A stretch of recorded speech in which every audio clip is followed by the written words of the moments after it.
Você já parou para perceber que grandes dos maiores eventos sobrenaturais relatados na Bíblia ocorreram em montes? O que há de diferente por trás desses lugares? Qual é o mistério por trás dos montes?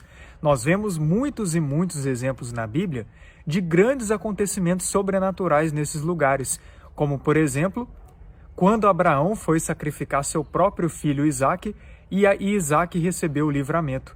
Claro que isso apontava para o sacrifício de Yeshua, já que Isaque simbolizava o próprio Messias.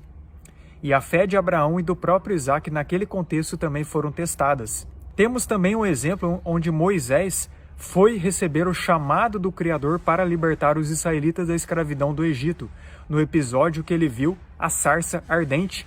Isso aconteceu no monte. E detalhe que quando houve a aparição no monte para Moisés, não foi o próprio Criador que apareceu, mas sim o Messias, que era o representante do Pai, já que ele é o Aleph Tav. E nesses contextos, quando olhamos o hebraico, nós vemos o Aleph Tav, que é o alfa e o ômega, o princípio e o fim, ou seja, foi ele que apareceu para Moisés.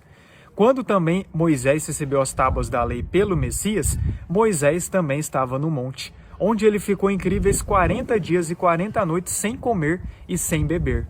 Elias também, ao ficar num jejum como Moisés de 40 dias, mas no caso só sem comer, ele também estava no monte e ali ele teve experiências sobrenaturais. Davi também ia constantemente aos montes para orar.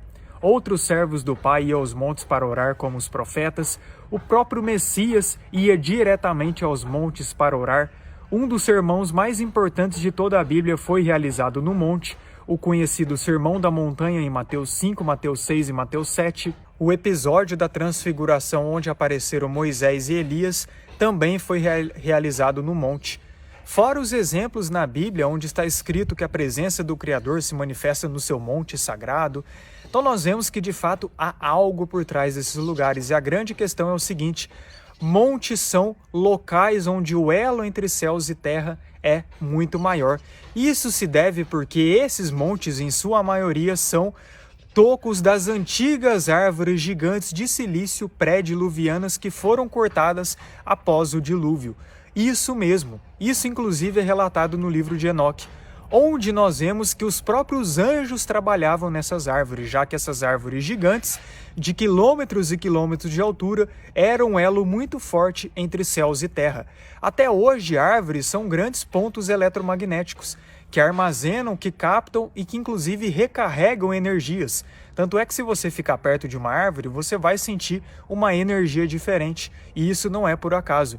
Se tratando então dessas árvores gigantes, era outro nível, tanto é que era esse elo muito forte entre céus e terra. É por isso que os resquícios dessas árvores gigantes são até hoje locais onde a conexão com o mundo espiritual é muito maior, e é por isso que tanto esses servos do Pai como também outras pessoas que hoje vão aos montes para orar têm experiências sobrenaturais. E isso sem contar que o próprio silício conectado a essas árvores gigantes do passado é uma substância ligada à energia e tecnologia, só indicando que de fato a conexão nesses lugares realmente é diferente.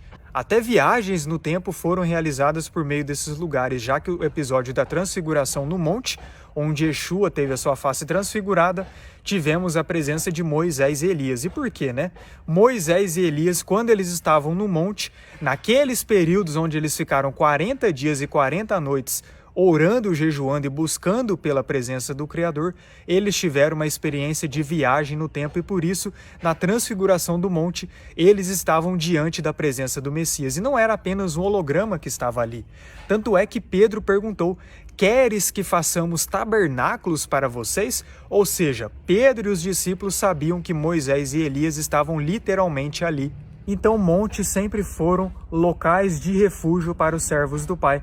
É por isso que, inclusive, em Mateus 24, o próprio Messias ele fala: fujam para os montes. E se você parar para perceber, mediante a tantas coisas que vêm ocorrendo por aí, montes são um dos locais mais seguros para se proteger dessas situações.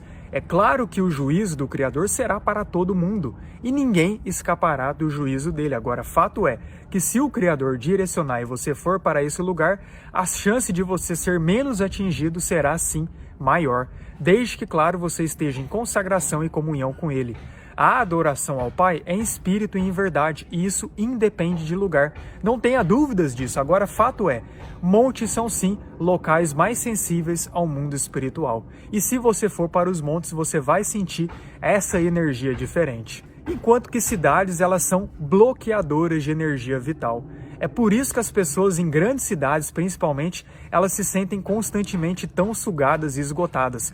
Perceba as grandes cidades vistas de cima com as placas-mães e note se não há uma incrível semelhança. Aí eu pergunto, de onde vem a energia que sustenta o topo da pirâmide dessas grandes cidades? Não vem daqueles que têm o fôlego de vida? Pois é, vai pensando aí. Mas para mais informações sobre esse conteúdo, assista a última live que eu fiz no meu canal. Link na bio aqui do meu perfil se você tiver o interesse. Até mais!